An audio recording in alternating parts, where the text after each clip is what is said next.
Halo. Baik, di sini kami mahasiswa dari Sekolah Tinggi Ilmu Kesehatan SIKES Harap ingin melakukan penyuluhan kepada masyarakat setempat.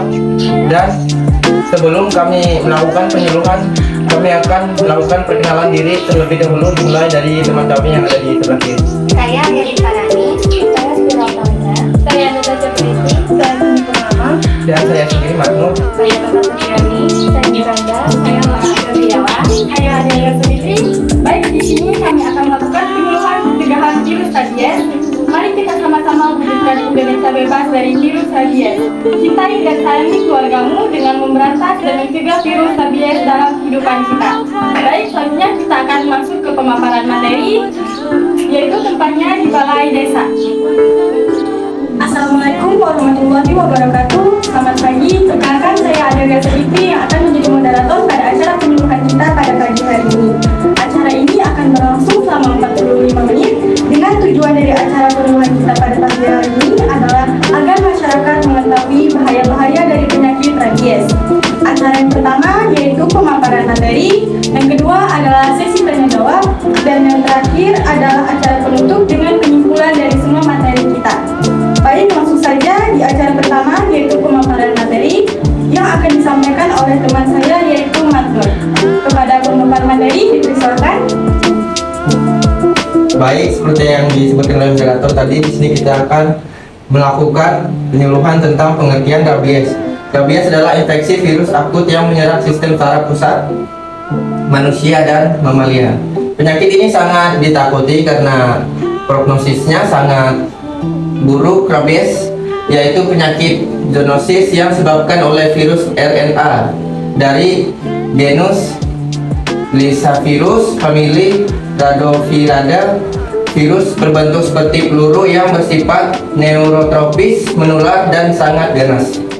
Baik, rabies yaitu dilanjutkan dengan B, macam-macam hewan rabies.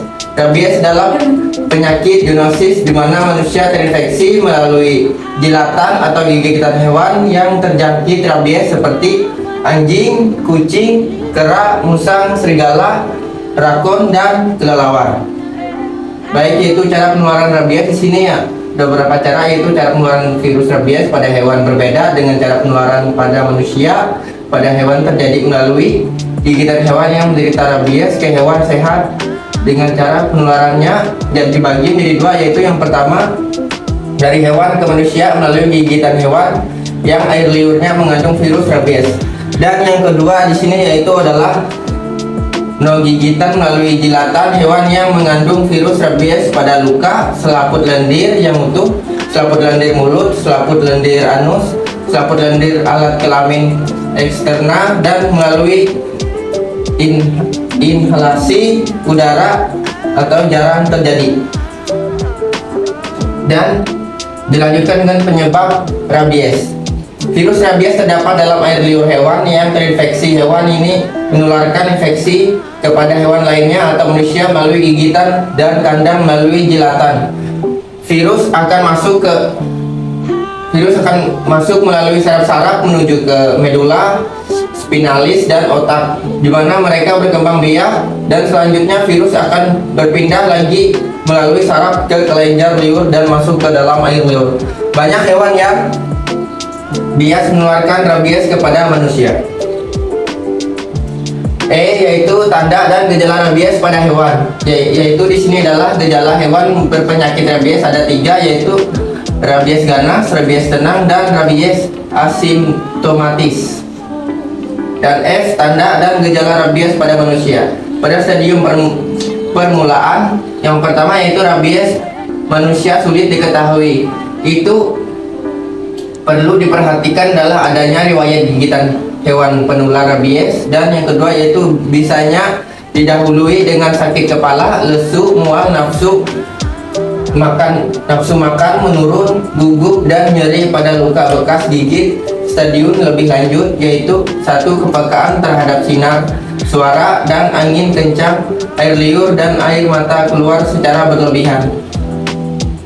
Dan yang kedua Yang khas pada penderita rabies adalah adanya rasa takut pada air liur yang berlebihan, kejang-kejang yang dihadapi dengan kelumpuhan. Baik, selanjutnya akan dilanjutkan oleh rekan saya untuk pemaparannya, yaitu Safira, dipersilakan untuk maju ke depan melanjutkan pemaparan. Baik, di sini saya akan melanjutkan materi dari rekan saya tadi. Nah, di sini ada cara pencegahan rabies. Yang pertama, ikat dan atau kandangkan hewan penular rabies. Kedua, jika hewan penular rabies dibawa keluar rumah, maka perlu dilengkapi pengaman mulut, misalnya di brongsong. Penjelasan 4. Jika manusia terlanjur tergigit, lakukan cuci luka dengan sabun atau deterjen menggunakan air mengalir selama 15 menit sesegera mungkin oleh penderita atau keluarga, lalu segera ke puskesmas atau rumah sakit untuk mendapat tata laksana penanganan kasus gigitan hewan penular rabies sesuai prosedur. 5. Untuk kelompok risiko tinggi tertular rabies seperti petugas laboratorium berhubungan dengan virus rabies, vaksinator, dokter atau perawat yang merawat pasien rabies, dokter hewan, dan setiap orang yang mempunyai potensi kontak langsung dengan hewan penular rabies dapat diberikan imunisasi atau kekebalan terhadap virus rabies. Alasannya, agar hewan peliharaan tidak tertular rabies, pertama, hewan dibawa ke dinas peternakan atau dokter hewan untuk mendapatkan program rabies secara teratur setiap tahun. Kedua, hewan peliharaan sebaiknya jangan dibiarkan berkeliaran di luar pekarangan. Ketiga, area-area yang diduga sudah terkontaminasi oleh hewan yang terinfeksi harus dibersihkan dan disinfeksi dengan larutan disinfektan. Jadi materi kita sudah disampaikan semua oleh rekan-rekan saya tadi. Sekarang kita masuk di sesi tanya jawab. Baik hadirin sekalian, jika ada yang bertanya dipersilakan. Izin bertanya, berapa lama virus rabies bertahan dalam tubuh? Kepada rekan saya dipersilakan menjawab pertanyaan dari masyarakat setempat. Nah, jadi pertanyaannya tadi, berapa lama virus rabies bertahan dalam tubuh? Setelah virus rabies masuk ke dalam tubuh, manusia melalui gigitan hewan, misalkan melalui anjing, selama sekitar 2 minggu virus akan tetap tinggal di tempat masuk atau di dekat tempat gigitan. Baik, apakah ada lagi yang ingin bertanya? Izin bertanya, mengapa orang yang terkena rabies takut air? Nah, untuk pertanyaan kedua, mengapa orang yang terkena rabies takut air? Itu disebabkan oleh hidrofobia yang dialami penderita rabies, bukanlah ketakutan terhadap air secara langsung, melainkan akibat rasa nyeri yang dirasakan saat menelan air, termasuk air liur. Nah, saya akan mengembalikan ke moderator.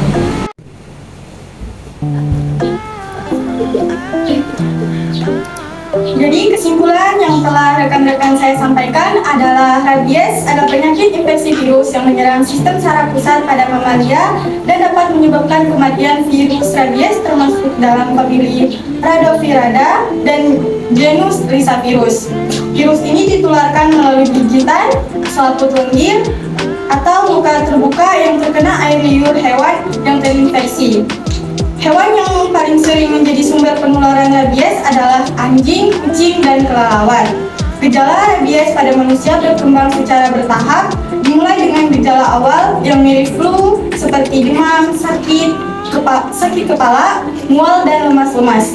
Kemudian, gejala neurologis muncul seperti kesulitan menelan, air liur berlebihan, kejang,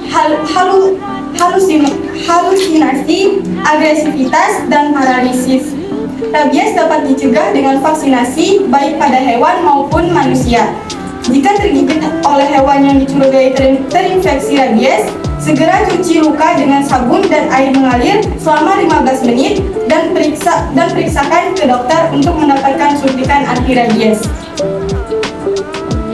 Jadi sekian penyuluhan pada pagi hari ini. Terima kasih atas partisipasi masyarakat yang telah mengikuti penyuluhan kami.